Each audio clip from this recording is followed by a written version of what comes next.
وعارفين ان حضرتك مش يعني اكيد هو المجال اللي حضرتك فيه ده المين، بس لاحظنا ان حضرتك كمان انفستر في جاكور. ايوه ليك في العربيات ليك في العربيات من الاخر بالظبط. ازاي العربيات انا طول عمري بحب العربيات جدا، آه. العربيات والموتوسيكلات، ويمكن يعني دي وراثه كده في العيله، عندنا كم حد بيحب العربيات، فبحب جدا العربيات طول عمري. يعني حتى على مدار شغلي كنت اول ما يبقى اكسب شويه فلوس اروح اشتري عربيه، اتزنق ابيعها اجيب اداون جريد وشغال كده طول الوقت. فتلاقيني مره راكب لانسر ومره راكب بي ام دبليو شغال كده، هتعرف انا خسران ولا كسبان. الشغل في شغل هتلاقي فاكر عربيه كويسه. لا فكان دايما العربيه بتديني ساتسفاكشن، يعني دايما بحس كده ان انا يعني في حاجه هي دي الريتريت بتاعتي، هي دي اللي بكافئ بيها نفسي، فدايما بحب العربيات. ففضلت بقى كده عمال اجيب في عربيات وابيع لحد ما الحمد لله يعني عندي شويه كولكشن كويس. لذيذ. هو ايه طب اول عربيه ايه العربيه اللي خلتك اصلا تخش في موضوع العربيات ده؟ لان اول عربيه جبتها في حياتي كانت كولت، موتسوبيشي كولت، كانت كوبي، كانت 96. عربيه حلوه جدا، عايز اقول لك كانت من انجح الموديلات اللي عملتها. يعني كانت في الفتره دي موتسوبيشي كانت ليدر في العربيات الكوبيه، فعملوا العربيه دي كانت من العربيات الجميله جدا. وكان لونها سيلفر، وانا بقى كنت عامل فيها شويه حاجات كده كاستمايزد. ودي جبتها لما رحت الجامعه، لما اضطريت، انا كنت بركب موتوسيكلات طول عمري، واضطريت لاني كنت بروح في الشتاء الجامعه معايا اللوحات والحاجات بتاعت الهندسه دي، فكانت الدنيا بروح اللوحات اتغرقت من المطره ولا حاجه، فاضطريت اجيب العربيه. فدي اول عربيه جبتها. وبعد كده جبت اوبل تيجرا. الاوبل تيجرا دي كانت عربيه حلوه قوي برضو، كانت 97 ولا حاجه، وكملت بقى. طب دلوقتي ايه اكتر عربيه انت في الكولكشن ده او جبتها ونفسك تجيبها تاني، او يعني اكتر عربيه؟ كلهم ولادي الحقيقه. بس بحبهم جدا، يعني انا بحب كل العربيات، يعني كل العربيات اللي جبتها حبيت، بس طبعا في حاجات بالنسبه لي دايما كده. يعني الكاريرا بحبها، الكاريرا دايما عربيه 911 دايما عربيه ما بتغلطش. البنتلي كونتيننتال جي تي عربيات دايما برضو كلهم بحبهم. طب موضوع الجاكور ده بدا ازاي؟ يعني احنا اتفاجئنا اصلا، يعني احنا لقيت كده اونلاين ده كان من فتره كبيره. هم كانوا عايزين يريليت حته الديزاين بالبراند دايما، وده حتى احنا بنعمله دلوقتي. يعني دلوقتي برضو انا براند امباسادور مع سامسونج، فهم دايما بيحاولوا ان هم يربطوا حته الديزاين واللايف ستايل مع امباسادورز ما لهمش علاقه ما هماش بس لا في كل واحد في الفيلد بتاعه. فبيحاول دايما يريد ان انت بتختار برودكت وانت راجل بتفهم في الديزاين، فانت يو ابريشيت حته الديزاين جدا. فدايما الحته دي كانت بتفرق معاهم. يعني هم جم يعني جم حضرتك يقول لك عايزين تبقى انفستر في بتاع ولا الموضوع؟ هم انا كنت عميل. هو جاكور ورينج روفر هم نفس الوكيل، وانا عميل عندهم، فهم عارفين قد ايه انا باشنت بحته العربيات بس. فكانوا فهم عارفين كونفينينت جدا بالنسبه لهم. طب هنرجع شويه كده برضه الشغل وكده. ايه مثلا من اكتر البروجكتس يعني اللي انت فعلا لحد دلوقتي معلمه معاك كده، بروجكت معين مثلا او حاجه معينه انت تحبها فعلا؟ بص طبعا في كذا حاجه كانت بتبقى علامه فارقه او بتنقلك نقله تانية. انت كل مره بتشتغل بتطلع ليفل اعلى. بس انا عمري ما بيني وما بين نفسي ما كنت توتالي ساتيسفايد عن بروجكت خلصته. يعني دايما حاسس ان شايف في قصور. يعني دايما بلوم نفسي، دايما اقول لا كان في حته كانت لازم تدرس احسن من كده، كان في حاجه ممكن اعملها احسن من كده. يعني عمري ما كنت شايف نفسي السبع البرومبا الفظيع اللي ما فيش زي. بالعكس انا يمكن انا كل يوم انا بصحى بدري جدا، بصحى 6 الصبح ولا يعني كده، باجي مكتب دايما اول واحد. فدايما عندي جوايا حاجه مأنبه لي ضميري ان انا مقصر. عمري ما حسيت ان انا صحيت الصبح ايه واد الحلاوه دي يخرب بيت عقلك تجنن يعني. لا دايما شايفني مش كواليفايد، دايما شايفني مش مؤهل، دايما شايفني كنت اقدر ابذل مجهود او اعمل خطوه اكتر ما عملتهاش. وقبل ما بلوم الناس في حاجه انا شايفها انها ما طلعتش زي ما انا عايز، بلوم نفسي يعني، بقول لا ما انت كنت لازم انت اللي تهتم.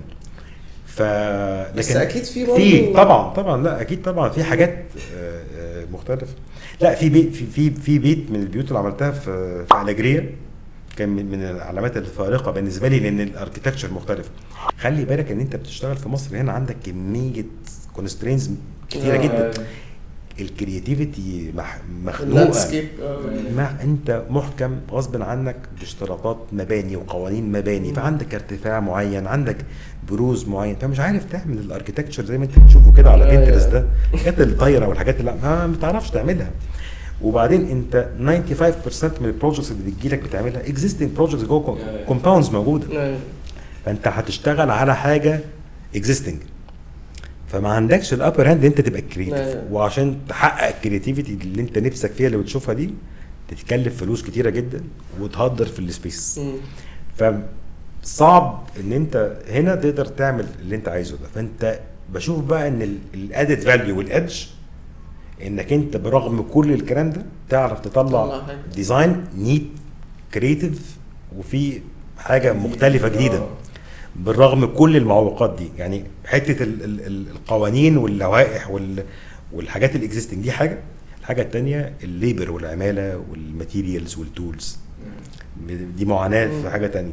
فانت ازاي بقى تعمل ديزاين تقدر تنفذه بالامكانيات اللي موجوده وفي التايم فريم الصح، ده التحدي، وهو ده اللي بيفرق. عشان كده لما جيت اشتغلت ما حطيتش نفسي في حته ان انا راجل ديزاينر بس، لا انا ديزاينر ومقاول. ليه؟ عشان اعرف انفذ اللي انا رسمته، ما بقاش بعمل ديزاين في الاخر بقول لك دي مشكله الكونتراكتور هو مش عارف ينفذ اللي انت عملته. بس مفيش اي بروجكت جديد يعني حضرتك لسه هتعمله اكسايتد ليه او حاجه اللي هو انت ستيب اب يعني حاجه جديده ما عملتهاش قبل كده؟ مفيش قوي. بص انا زي ما بقول لك كل مشروع بنخش نعمله دايما عندي الحته دي جوه التشالنج، واحنا الحمد لله رب العالمين يمكن دايما في حته الريزيدنشال بالذات وفي البيوت احنا بنعمل اكبر بيوت في مصر، يعني الحاجات الهيوج الحاجات فالبيوت دي بيوت معقده جدا ان انت تظبط السيركيليشن وتظبط الحركه والسبيسز وان البيت يبقى في نفس الوقت كوزي وملموم ويقدر يتعمل ويتصين ويعني يبقى استخدامه سهل براكتيكال. صعبه يعني البيت الصغير اسهل لانه ملموم يعني الحركه فيه محدوده، لكن انت يبقى عندك بيت فيه 18 20 اوضه وجراشات وجنريتورز وسباز وحمامات سباحه، السيركيليشن والمينتنس وحركه السيرفيس الموضوع بيبقى كومبليكيتد جدا، فبيبقى محتاج تشالنج. فكل حاجه بالنسبه لي كده، فدايما عندنا الحمد لله عندنا حاجات يعني راننج ظريفه جدا. يس حضرتك من شويه قلت انت بتصحى بدري، طول عمري الواحد هنا والله لوحدي طول اليوم. البروسيس يوم حضرتك بيمشي ازاي؟ بيمشي يعني تصحى اليوم كله بيمشي ازاي؟ بص انا بصحى زي ما قلت لك بدري جدا، بقوم على طول ما بطولش، يعني انا ببقى ساكن جنب المكتب فانا يمكن ربع ساعه تلت ساعه ببقى هنا.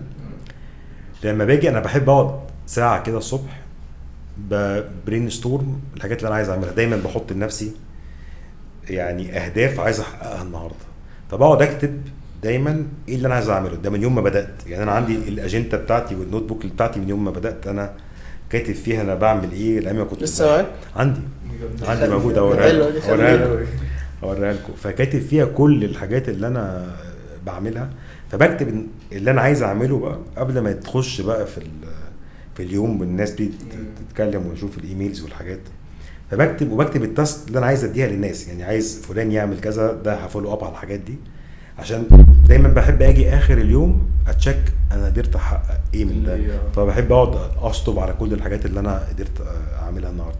فالصبح ده بقدر اركز. الحاجه الثانيه دايما بعملها اول ما بصحى ان انا محتاج اتفرج على شويه موتيفيشنال فيديوز من 10 دقائق سبيتشز. بص عشان اعرف انزل، لان كم النيجاتيف انرجي اللي الواحد بقى يعني محاط بيها غير عادي، فمحتاج اشحن. فبقعد اشحن وافكر نفسي انا بعمل ده ليه عشان ما انساش.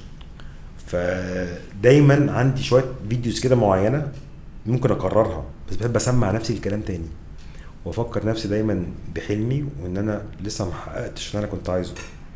يعني زي ما قلت لك عمري ما حسيت ان انا نجحت اصلا يعني. لان خلي بالك في رايي اللي هيوقفك هو انت، انك تحس ان انا طب ما انا خلاص كده ما جبرت انا كده، انا كده زي الفل فخلاص كده تمام والناس تشتغل بقى انا بقى صاحب الشركه يعني.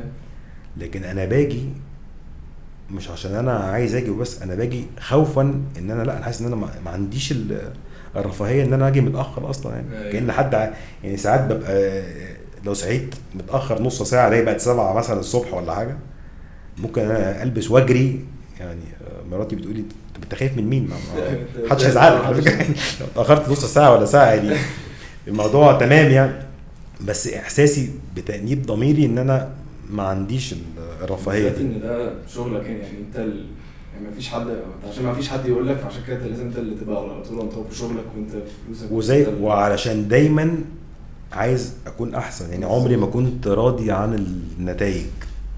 النتائج بالنسبه لي هو يمكن خلي بالك الناس اللي حواليا يحسوا ان انت بقى ما بيعجبكش حاجه يعني انت يعني موتنا نفسنا وما نمناش وعملنا، بس عشان دايما شايف ان في حاجه كانت بس